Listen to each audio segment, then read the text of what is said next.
Hello बच्चों, कैसे हो आप सब। I welcome you all back on our channel.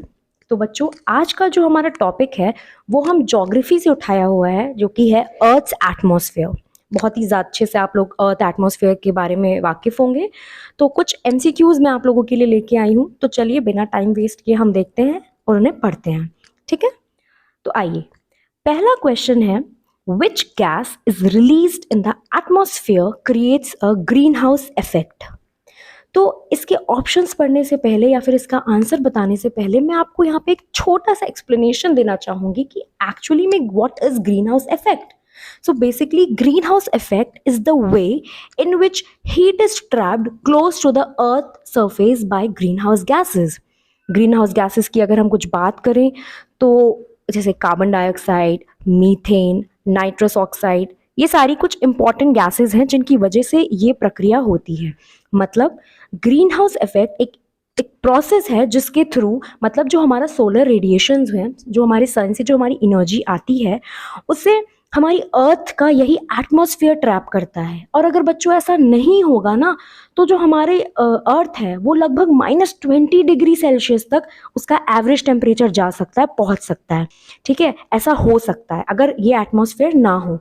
तो एटमॉस्फेयर की यही गैसेस हमारे एटमॉस्फेयर को या हमारी अर्थ को ना गर्म रखती हैं. ना हो तो ठंडे हो जाएगा एकदम. ठीक है, हमारे प्लैनेट को एक सूटेबल टेम्परेचर देती है यही गैसेस, जिसकी हेल्प से हम और हमारा जो अर्थ है वहाँ पे लाइफ पॉसिबल हो रही है. ठीक है, सो अगर एक्सप्लेनेशन की बात करें तो without the natural green house effect the heat emitted by the earth would simply pass outward from the earth surface into space and the earth would have an average temperature of about -20 degree Celsius. So now let's read our options. पहला option है carbon dioxide, second is option B oxygen, C nitrogen, D all of these. तो बच्चों, correct answer अभी मैंने आपको explanation में ही दे दिया, वो है कार्बन डाइऑक्साइड. क्या है? Carbon dioxide. ठीक है, चलिए आगे बढ़ते हैं. Okay, so the next question is the boundary between troposphere and stratosphere is known as.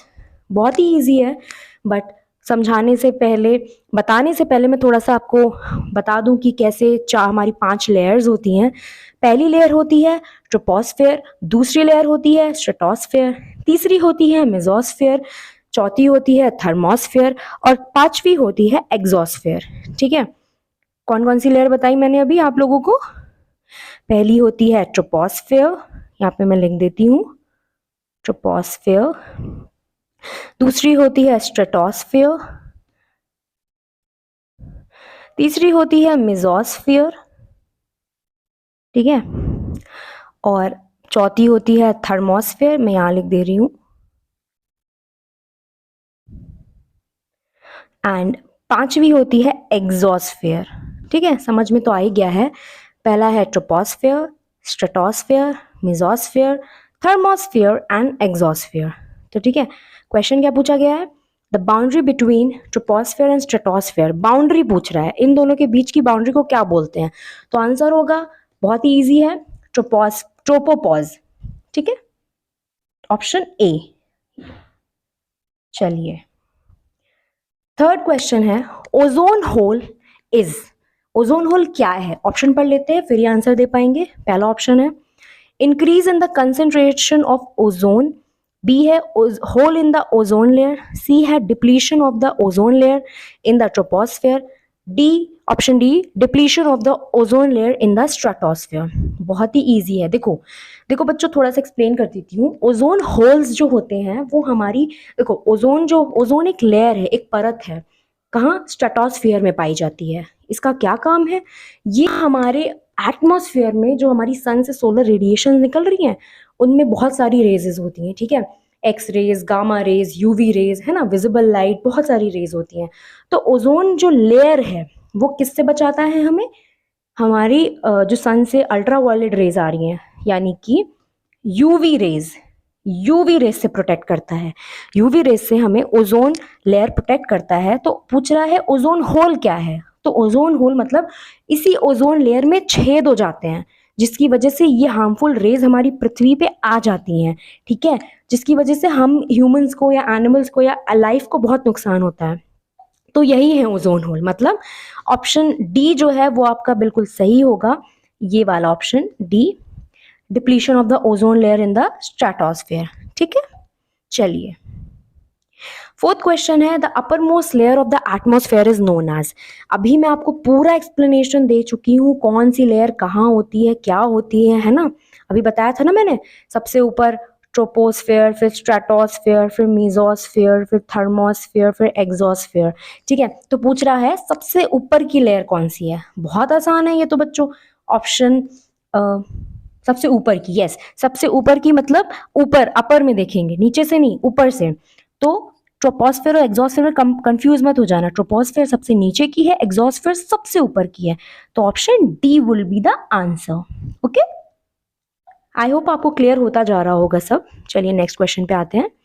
पूछा जा रहा है equipment to measure atmospheric humidity.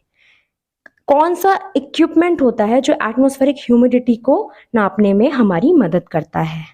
ठीक है, तो इसका आंसर है ऑप्शन सी, साइक्रोमीटर। ठीक है, ये वाला ऑप्शन सी। ठीक है, चलो मैं आप लोगों को सारा बता देती हूँ, एनीमोमीटर और ये सब क्या करते हैं। चलिए, एनीमोमीटर की अगर बात की जाए तो वो विंड स्पीड को नापता है, ये विंड स्पीड को नापने के लिए होता है, wind speed. Okay, hydrometer density of liquid, ये भी बहुत इजी है। ठीक है, डेंसिटी मैं बस ऐसे ही लिख दे रही हूँ, ये तो बता ही चुकी हूँ, ऑप्शन सी। आपका लास्ट है लाइसीमीटर। तो lysimeter is use to measure the amount of actual evapotranspiration which is released by the plants। ठीक है, जो ट्रांसपिरेशन करते हैं ना प्लांट्स हमारे, है ना, जो लॉस करते हैं लीव्स के द्वारा, स्टोमेटा से, है ना, समझ रहे हो ना, उसको मेजर करने के लिए हमारा ये काम आता है, क्या, लाइसीमीटर। चलिए आगे बढ़ते हैं। अगला क्वेश्चन है हमारा, ozone layer is present in. बहुत ही आसान है, अभी मैंने आपको पूरा एक्सप्लेनेशन दे रखा है, कहाँ पाया जाता है ये पूछ रहा है, तो कुछ नहीं बच्चों, आंसर बहुत ही इजी है, आंसर है हमारा ऑप्शन बी। ठीक, ये स्ट्रेटोस्फेयर में पाया जाता है। ठीक है, चलिए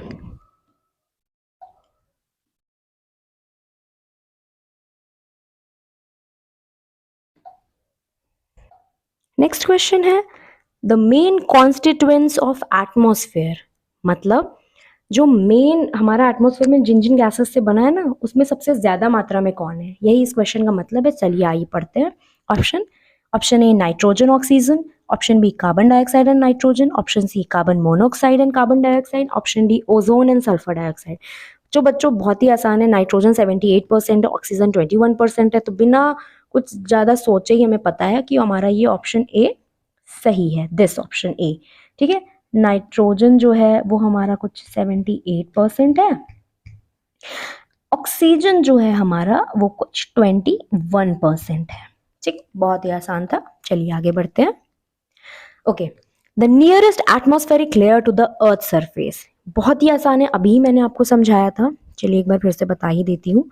ये हमारा समझ लीजिए एटमॉस्फेयर, सॉरी ये हमारा लेयर है अर्थ की। ठीक है, यहाँ पे आएगा, क्या आएगा, troposphere, stratosphere, mesosphere, thermosphere and exosphere. ठीक है, पहला troposphere, stratosphere, mesosphere, thermosphere and exosphere. तो पूछ रहा है सबसे नियर अर्थ के सरफेस पे कौन होती है, तो क्या है, ट्रोपोस्फेयर, यानी कि ऑप्शन सी, ट्रोपोस्फेयर। ठीक है, ओके, क्वेश्चन नंबर 9 है, maximum amount of gas found in the air. सबसे ज्यादा गैस जो है अमाउंट वो कौन सी है। बहुत ही आसान है, पढ़ लेते हैं option. Oxygen, hydrogen, carbon dioxide, nitrogen. Obviously nitrogen इसका आंसर होगा विद 78%। ठीक है, ऑक्सीजन 21%, कार्बन डाइऑक्साइड 0.04%। ठीक है, चलिए आगे बढ़ते हैं। क्वेश्चन नंबर 10 है, which of the following is not true with respect to air. चलिए ऑप्शन पढ़ते हैं। Aircraft can fly, air has weight, air occupy space, air has colour. तो इस क्वेश्चन का मतलब आप समझ ही गए होंगे, पूछ रहा है इनमें से एयर के रिस्पेक्ट में क्या सही नहीं है? तो बहुत ही आसान है ये तो। एयरक्राफ्ट फ्लाई करते हैं, सही बात है। वेट होता है एयर का, सही बात है। ऑक्यूपाई स्पेस, बिल्कुल सही। कलर, कलर नहीं होता है, कोई कलर नहीं होता है। This is option D is correct. Okay, option D is correct. ये सब गलत है। Option D is correct. चलिए 11वें क्वेश्चन पे देखते हैं क्या है। Ozone layer shield the surface of the earth from dash coming from the sun. अभी मैंने आपको एक्सप्लेन किया था बच्चों, बहुत ही आसान है, कि जो ओजोन होती है, ओजोन लेयर होता है, वो हमें किस चीज से प्रोटेक्ट करता है। सन से क्या आ रहा होता है जिससे वो हमें प्रोटेक्ट करता है? इसका आंसर तो आप लोगों को भी समझ में आ ही गया होगा, बट मैं बता भी देती हूँ। वो है UV, UV rays, ultraviolet rays. ये सही ऑप्शन है। एक्स रेज, इंफ्रारेड और गामा रेज गलत है। ऑप्शन डी सही है। चलिए आगे बढ़ते हैं। मीटियर्स बर्न इन द लेयर।